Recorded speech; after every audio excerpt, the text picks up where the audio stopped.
আরজিকর কাণ্ড নিয়ে উত্তাল কলকাতা, পথে নেমেছেন শিল্পী, ইন্টেলেকচুয়ালরা। তাদেরই একজন পরিচালক, নাট্যকার, নাটককার সুমন মুখোপাধ্যায় আমাদের সঙ্গে কথা বলবেন তিনি। আমরা জানতে চাইব যে এই সময়টাকে কীরমভাবে পড়ছেন একজন শিল্পী। সুমনদা, প্রথমেই অনেক ধন্যবাদ সময় দেওয়ার জন্য। এর আগেও এই ধরনের আন্দোলন আমরা দেখেছি, যদিও এবারের আন্দোলন আমার একটু অন্যরকম লাগছে।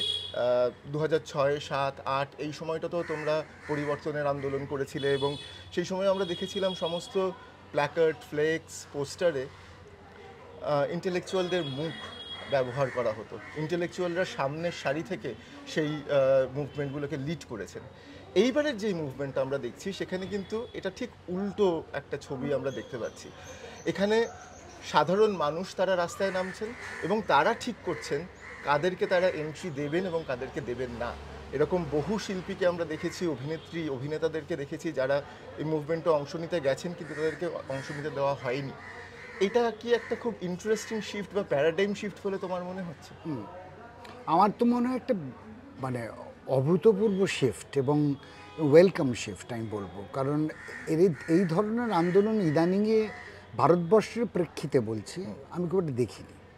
মানে যেখানে সাধারণ মানুষ একদম মানে from the front, leading from the front, এবং তার থেকেও বড় কথা মহিলারা, women R leading from the front. প্রথম ডাকটা এসেছিল মহিলার কাছ থেকে, একজন মহিলার কাছ থেকে, এবং সেখান থেকে তারপরে আরও বিশাল একটা বড় আকার নিল এবং সেটা ক্রমশ বাড়ছে।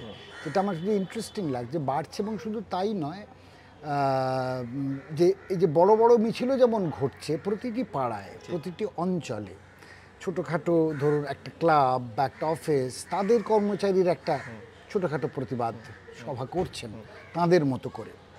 এইটা কিন্তু আমি দেখিনি কোনোদিন, অভূতপূর্ব। এবং সাধারণ মানুষ যেভাবে মানে একদম প্লাবিত করে দিচ্ছে এই পুরো আন্দোলনটাকে, এবং তাদের সমস্ত ক্ষোভ যা যা বলার আছে এই এই ঘটনার ব্যাপারে এবং সামগ্রিক রাজনৈতিক যে প্রেক্ষাপট সেই ব্যাপারে। যেটা সবচেয়ে ইন্টারেস্টিং হচ্ছে যে কথাটা তুমি তুললে প্রথমে, যে একটা সময় দেখা গেছিলো ইন্টেলেকচুয়ালরাই একটা মুখ আন্দোলনের, বা একজন মানে যারা তথাকথিত সমাজে পরিচিত মুখ, তাদের ইন্টেলেকচুয়ালি বলো বা তাদের যে নামেই ডাকো না কেন, অভিনেতা, অভিনেত্রী, শিল্পী, সাহিত্যিক।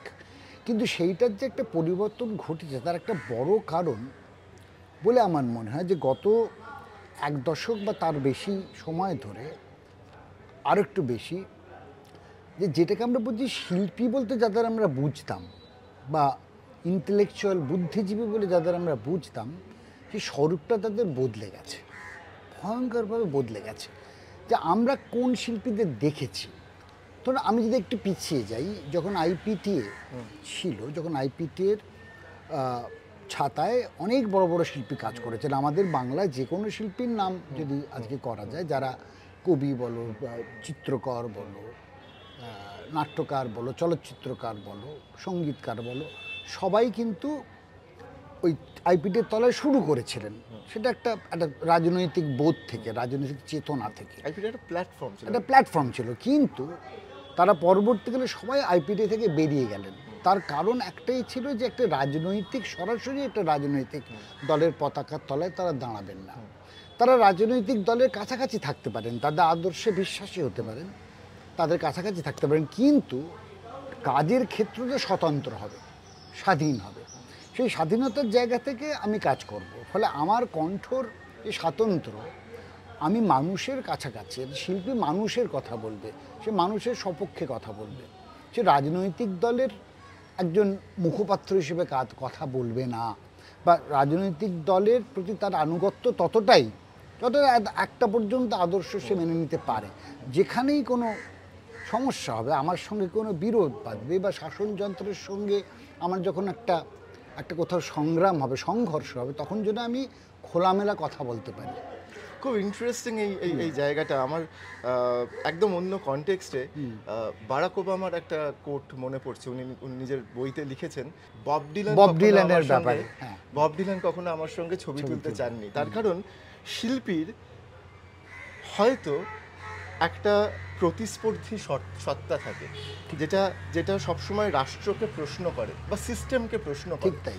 আমাদের রাজ্যে কি এরকম একটা জায়গা তৈরি হয়েছে যেখানে শিল্পীরা আসলে রাষ্ট্রের ভেতরে ঢুকে সেইখানেই system-এ সেই ঢুকে জায়গাতেই পড়ছে? আমি আসতে চাইছিলাম, আইপিটি এর অনুষঙ্গ টেনে এনে যেটা ঘটলো সেটা হচ্ছে এটা বামফ্রন্টের একদম শাসনের শেষ সময় থেকেই শুরু হয়ে গেছে। হ্যাঁ, বলা যেতে পারে যে যে তারা এতটাই রাজনৈতিক দলের আনুগত্য প্রকাশ পাচ্ছিল তাদের কাজকর্মে, তাদের শিল্পকীর্তিতে বা তাদের কথাবার্তায়, যে সেইটা মানুষের বিশ্বাস করছিল না। কারণ তুমি যদি শাসনযন্ত্রের সঙ্গে অঙ্গাঙ্গিভাবে যুক্ত হয়ে পড়ো, তাহলে তুমি শাসনযন্ত্রের বিরুদ্ধে কথা বলবে কি করে? সেটা আরও প্রকটভাবে দেখা গেল এই গত এক দশকে। কারণ বেশিরভাগ শিল্পী তারা হয় পদ নিয়ে নিলেন, কিংবা রাজনৈতিক ক্ষমতা নিয়ে নিলেন, গদি নিয়ে নিলেন, কেউ একদম সরাসরি রাজনীতির সঙ্গে যুক্ত হয়ে পড়লেন, এমএলএ এমপি হয়ে গেলেন, মন্ত্রিত্ব পেয়ে গেলেন, বা আরও কোনো পদাধিকার হলেন। ফলত মানুষের যে মনে হয় যে এই লোকগুলো তো আমাদের পক্ষে কথা বলবেন, এরা হঠাৎ সরকারের সঙ্গে যোগ দিয়ে দিলেন কেন? ফলে এদের তো কণ্ঠ অবরুদ্ধ হয়ে গেল, এবং সেটাই ঘটলো।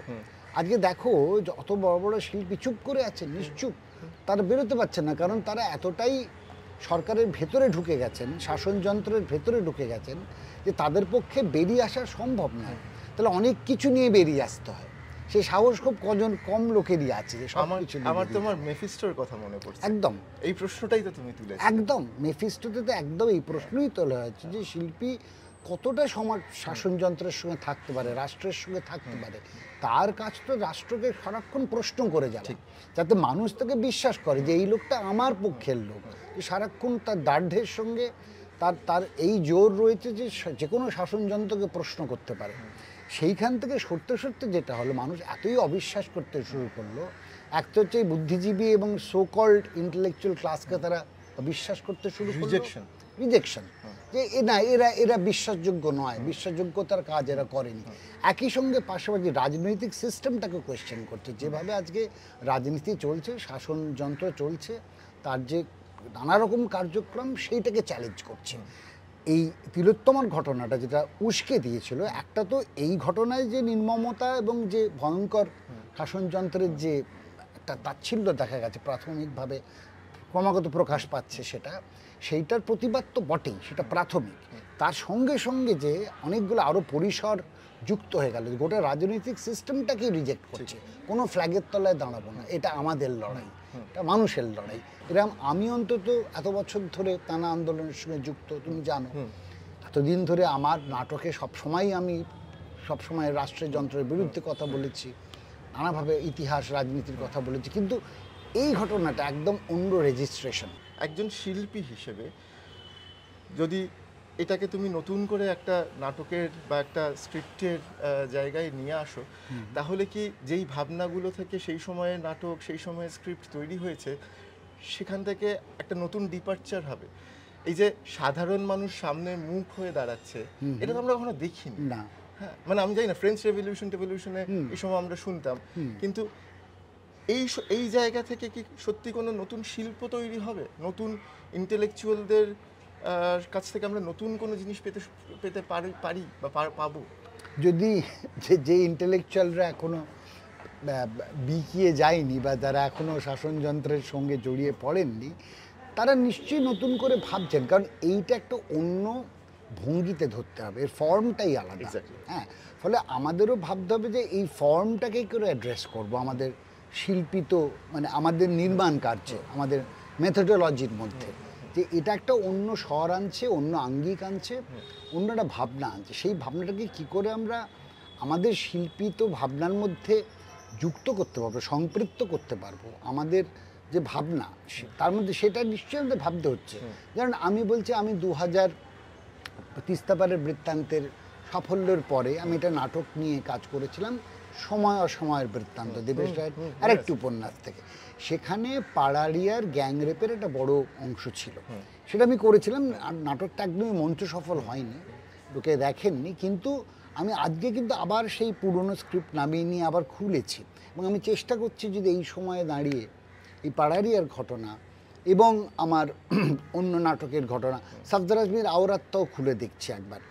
অনেক জিনিস পুরনো মন হচ্ছে তামাদি হয়ে গেছে, নতুন করে তাকে ব্যাখ্যা করতে হবে, বা আরেকটা জিনিস নতুন আঙ্গিকে আবার ধরতে হবে। ফলে এই স্বরটাকে কি করে আমি ধরতে পারবো আমার শিল্পকীর্তির মধ্যে, সেটা খুব জরুরি। কারণ ফর্মটা মানে একভাবে ধরতে হবে। এই যে গোটা লড়াইটা একটা নতুন আঙ্গিকে শুরু হয়েছে, এই আঙ্গিকটাকে বুঝতে হবে, সম্মানের সঙ্গে বুঝতে হবে। এই এই এই এই শটটাকে খানিকটা অনেক দিন আগে নবারুণদা বুঝেছিলেন, ফ্যাত ফ্যাত সাই সাই। এটা কি ফ্যাতারু আসলে? আমার নয়, ফ্যাতারু, ফ্যাতারুর ব্যাপারটা কিন্তু একদম আলাদা। আমি তোমাকে বলি, ফ্যাতারু আমার এর মধ্যেই ফ্যাতারুটা রয়েছেন, হ্যাঁ। কিন্তু নবারুণদার একটা ভীষণ স্ট্রং একটা অ্যান্টি এস্টাবলিশমেন্ট স্বর ছিল, এবং তিনি এমন একটা ক্লাস নিয়ে কথা বলতেন, যে ক্লাসটার কথাটা খুব ইম্পর্টেন্ট, যে শ্রেণীর কথাটা। মানে নবারুণদা ভয়ঙ্কর শ্রেণী সচেতন লেখক, ফলে উনি যে শ্রেণীর কথাটা বলছেন, সে তার উত্থানটা, যে লড়াইটা কাঙাল মার্শাল উনি এনেছিলেন, যে রাষ্ট্রের সঙ্গে একদম ফ্যাতালুদের সম্মুখ লড়াই, হ্যাঁ সম্মুখ লড়াই। তার মধ্যে অনেক মানে সাররিয়াল ঘটনা ছিল, মানে অনেকটা বুলগাকফের ধরনের লেখা, কিন্তু উনি একটা আমাদের প্রেক্ষিতে একটা কিন্তু প্রায় প্রফেটিক একটা লড়াইয়ের কথা বলেছিলেন, যেখানে একদম সাধারণ মানুষ সে ইট, গু, ভাঙা টিভি, চপ্পল সব নিয়ে লড়াই নেমেছে, এবং ক্রমাগত পিছু হাঁটছে রাষ্ট্রযন্ত্র। হ্যাঁ, তাদের কিছু করার নেই, তারা সেটা সারেন্ডারই করে। ফলে সেই প্রফিটিক বাণীটা নিশ্চয়ই আছে, আমি একমত। কিন্তু আমি বলবো এটাকে সমগ্রভাবে আবার মানে এর মধ্যে মানে ফ্যাতালুর মনোভাব সবার আছে, যে একটা সাধারণ মানুষ সে চেষ্টা করছে আমার যেটুকু ক্ষমতা দাঁড়িয়ে থাকার, সেইটা দিয়ে আমি লড়ে যাব, এবং সেইটা রাজনৈতিক এই ব্যবস্থার বিরুদ্ধে চ্যালেঞ্জ, হ্যাঁ একদম চ্যালেঞ্জ, হ্যাঁ সব। এবং তুমি যেটা বলছিলে যে বড় বড় যেই জমায়েতগুলো হচ্ছে সেগুলো খুব ইন্টারেস্টিং, সেখানে কেউ গান গাইছেন, কেউ স্লোগান দিচ্ছেন, কেউ রাস্তার উপরে পোস্টার রাখছেন, এটা যেমন একদিকে হচ্ছে।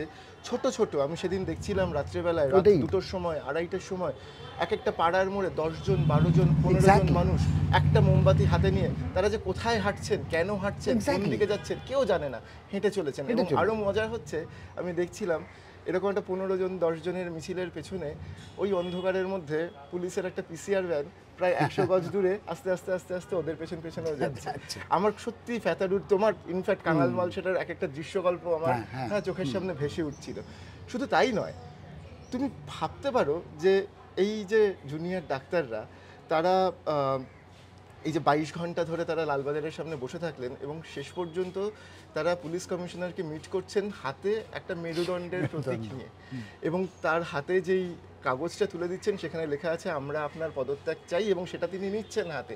মানে এইগুলো তো প্রতিটাই আসলে কাঙাল মাল সেটার একটা দৃশ্য। তাই একদম।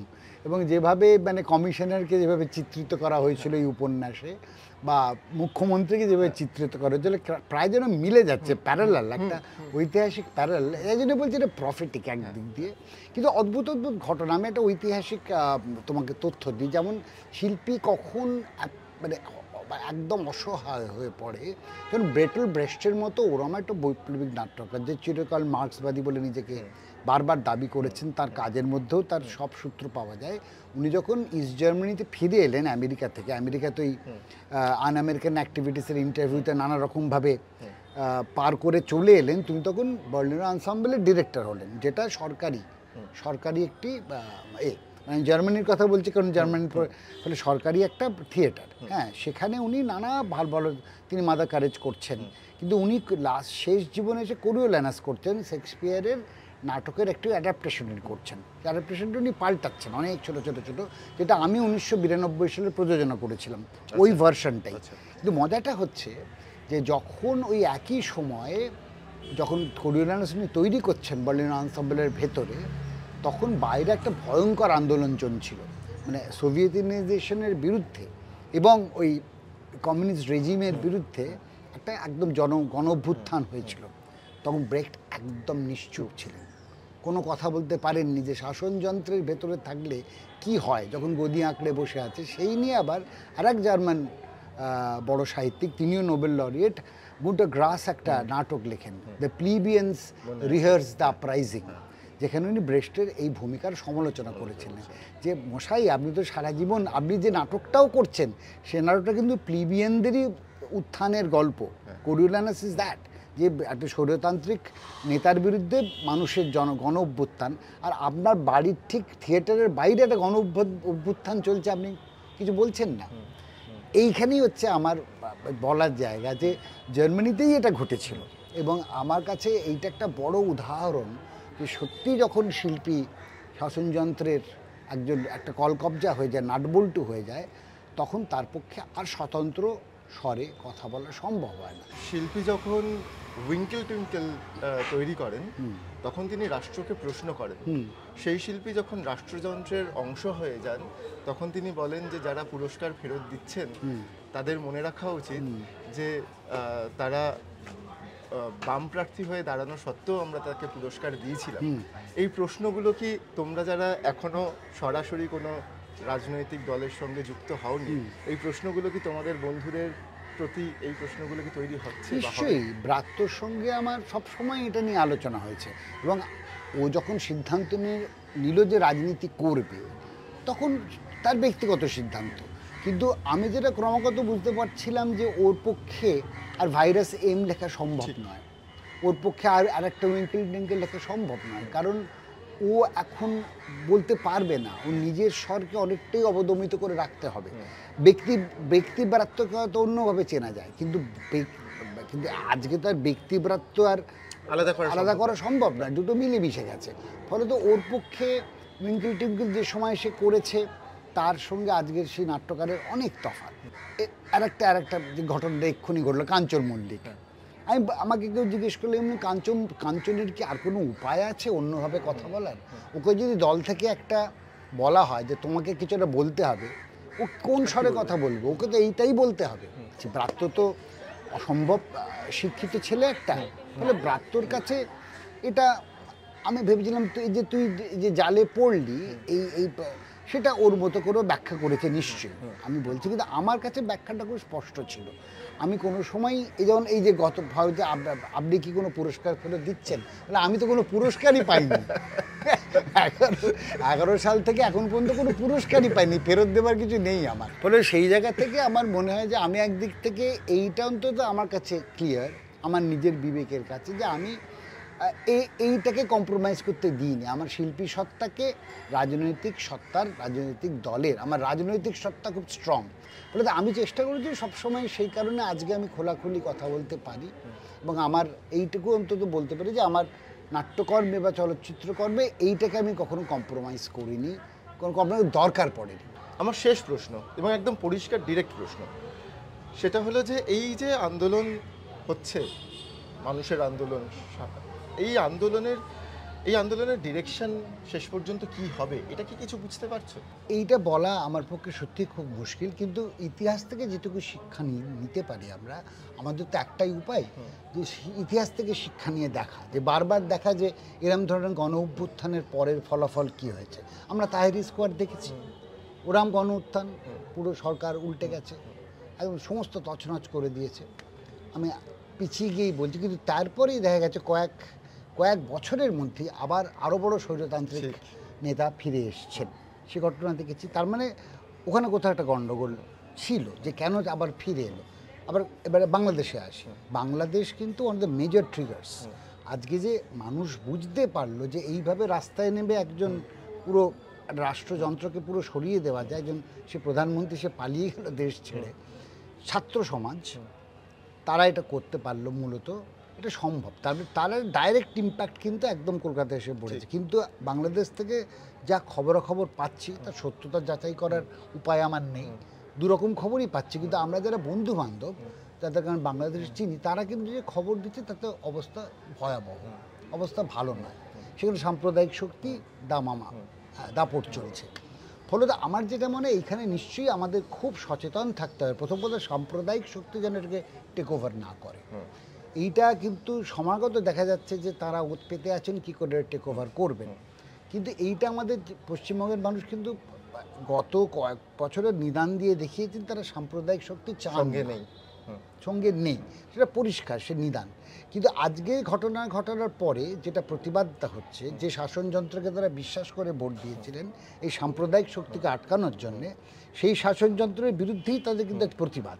কিন্তু আমার মনে হয় পশ্চিমবঙ্গের মানুষের সচেতনতা, তাদের রাজনৈতিক সচেতনতার ব্যাপারে আমার একটা এখন আবার কনফিডেন্স ফিরে আসছে। আমার মনে হচ্ছে এটা টেক ওভার হবে না, কিন্তু কোথায় যাবে এটা বলা খুব মুশকিল। কিন্তু যেভাবে আজকে আন্দোলনটা যাচ্ছে, ক্রমাগত বাড়ছে, একেবারে চক্রবৃদ্ধি হারে বাড়ছে। হ্যাঁ, এই যে তুমি বললে ছোটোখাটো 15 জন 20 জন যে যেভাবে পারছে একটা জায়গায় প্রতিবাদ করছে, এটা কিন্তু একটা খুব বড় লক্ষণ। কিন্তু ফাইনালি যে এটা কোথায় যাবে, কিন্তু একটা জিনিস কেউ জানে, এমার্জেন্সিতে উই নিড টু অ্যাম্পুটেট। ঠিক। যে এইটা আগে অ্যাম্পুটেট করতে হবে, নাহলে গোটা বডিটাকে সে বিষাক্ত করে দেবে। একটা অঙ্গকে না কেটে বাদ দিলে ফলে ওই একটা অঙ্গ কাটতেই হবে আমাদের, তবে বাকি বিষাক্ত দেহটাকে বাঁচানো যাবে। এই তারপরে কি হবে জানি না। এবং সেটা কিন্তু আমি বলছি, আমরা যখন পরিবর্তনের আন্দোলনও করেছিলাম তখনও কিন্তু এই দ্বিধাটা আমাদের ছিল যে এইটা সরতে যাবে, যেটা আসবে সেটা কি আমরা কিন্তু জানি না। আমরা তখন জানতাম যে নিশ্চয়ই তৃণমূল যেহেতু একটা সজীব লড়াইতে আছে, ওরা সিঙ্গুর থেকে যে লড়াইতে ঢুকলো, ফলে তারাই আসবে ক্ষমতায়, সেটা বোঝা গেল। আজকে কিন্তু দেখো, অরাজকতা দিয়ে তো কিছু হবে না, অরাজক পরিস্থিতি হলে হবে না। ফলে আমাদের পশ্চিমবঙ্গের মানুষের এটুকু অন্তত মনে হয় ধারণা আছে বা বোঝবার অবকাশ আছে যে অরাজকতায় আমরা পরিণত হতে দেবো না।